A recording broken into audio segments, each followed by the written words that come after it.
Hello, what's up guys? It is Ashley Y. Welcome to my channel. I am going to be making a video that was kind of going sort of viral, or I saw this going around a lot maybe a year or 2 years ago, which is basically a video on how to be confident. These are tips of advice that I have received in the past, or just like a collection of things that have helped me.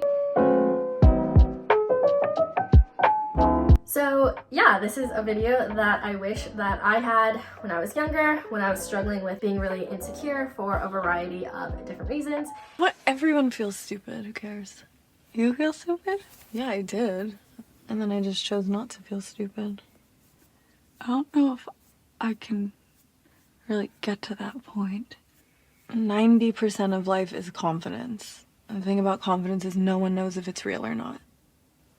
And I am going to remind myself of these things as I remind you of these things. So this is gonna be a pretty quick video. I basically made a list of 3 mantras, things that I've been reminding myself of or thinking about a lot when it comes to confidence. Because these days, people tell me a lot of the time that I'm pretty confident in who I am, what I enjoy, my body, my looks, my smartness, even though I don't think of myself as smart or pretty or any of these things. But I feel like I do have a sense of assuredness and confidence in who I am for what I am, as I am, exactly how I am. So basically, these are the 3 things that I have compiled. So the first thing that I always remind myself of is that self-worth is a human right. Or it's not a human right, but it is something that is baseline. Self-love, self-worth are baseline. Things that, can't be given to you, they can't be taken away, but they're something that you inherently have. And there was 2 people that I sort of wanted to quote, or that I always come back to when I think about this. So the first time that this was sort of framed to me was when I had this Instagram platform where I would basically talk with and interview all of these women in my life or in my friends' lives. So I was talking to one of my friends' mother, and I was asking her about advice that she would give to younger girls. And one of the things that she said was one of the times when she realized how much she was worth was when her son was first born, because she realized that no matter how he was born or how he would turn out to be, that he deserved love and that he deserved acceptance, and it's something that you are almost born into. And her realization was like, wow, was I always this deserving of love? Because when you see children and they're first born, you're not asking them to prove anything to you, prove that they are smart, that they are competent, that they are anything, but you just think, wow, this person baseline deserves love. So then the second person that sort of said something similar, but it was a different way of framing it, was Michelle Obama. And I was listening to this panel that she was giving with Amal Clooney and I think Melinda Gates and someone else. She was talking about how as a woman, we are often taught that our worth comes with our success. So, oh, now I'm worth something because I got this job or got this internship or got into this school, got in this relationship, etc. But she was saying that she sees her success more as confirmation of her worth than as proof of her worth. She said when she introduces herself to other young girls, she doesn't introduce herself as Michelle Obama, the first lady, but that she introduces herself as Michelle from the south side of Chicago, to show that she came from similar circumstances and that people think that, oh, Michelle Obama is worth something because she is married to the president of the United States, because she went to Harvard Law School, all of these things. But she says that she was worth the same when she was 3 years old, when she was 5 years old, and that she's always going to be worth something. And I think that really struck me, because I think anything that you achieve is something that is external, right? Like, for instance, if I win an award for my writing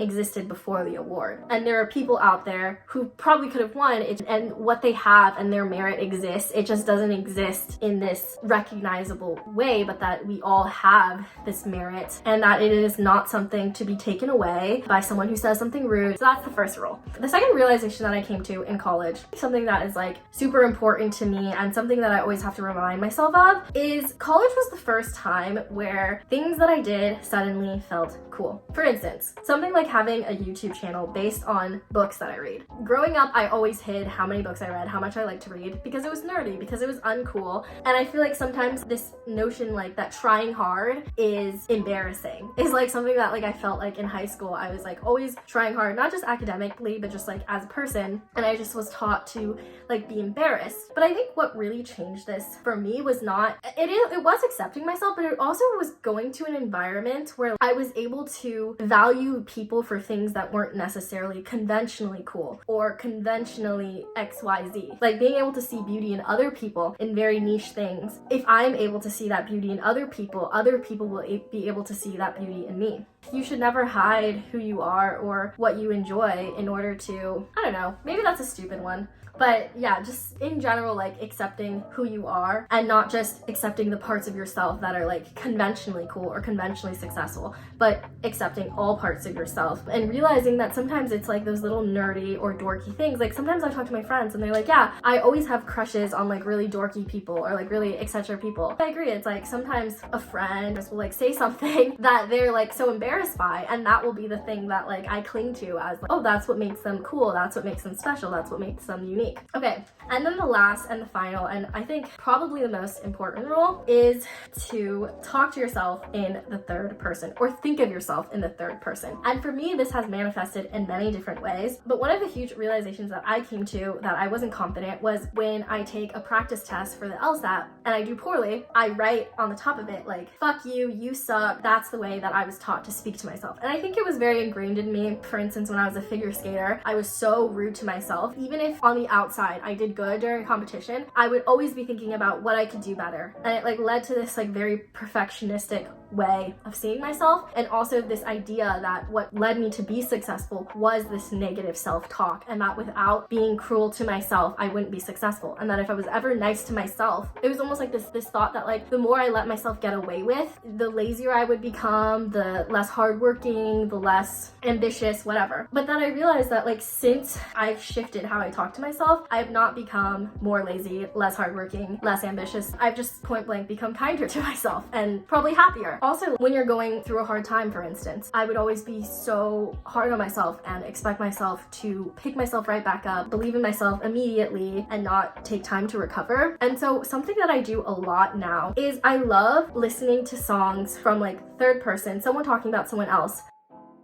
Seeing yourself from the third person and thinking like, this is what my mom would want for me, or like this is what my friends would want for me. There's this quote in this song that I really like from Lord's Secret from a Girl from her Solar Power album, where she goes, everyone wants the best for you, you just have to want it for yourself. Genuinely, in college, when it comes to girls especially, one of the things that depresses me the most and genuinely rips my soul apart is when I see girls who don't have self-worth. Because I don't know, I want it for everyone else, so that means that I should want it for myself. Like just think of that. Like think of the people in your lives who are super insecure, and how if you could give them anything, it would be your own gaze on them that's like, no, you were worth something, you were etc. And then why don't you have that gaze on yourself? Like why can't you see? Why can't you see? Why are you blind?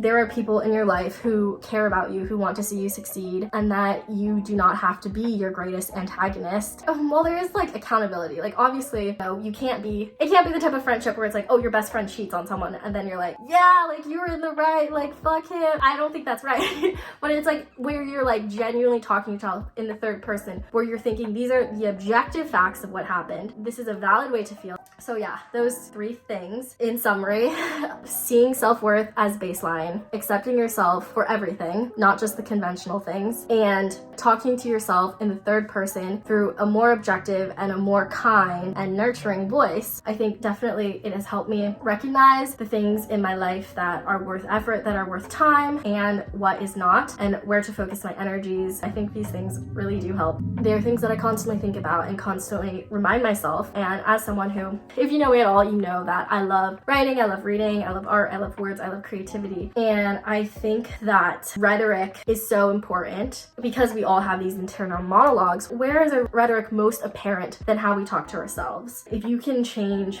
someone's, and this is like something that is like true of other people too, is like if you can change the way they think, then you can change the way that they behave. That's how like marketing works. That's how psychology works. If you can change someone's perception of reality, then you do change reality itself. And I think that is so true of confidence, is that if you can change the way you think and your rhetoric around yourself, because we're all not narcissists, but like think about ourselves a lot, who has a bigger impact on who we are and how we think and how we navigate the world than ourselves.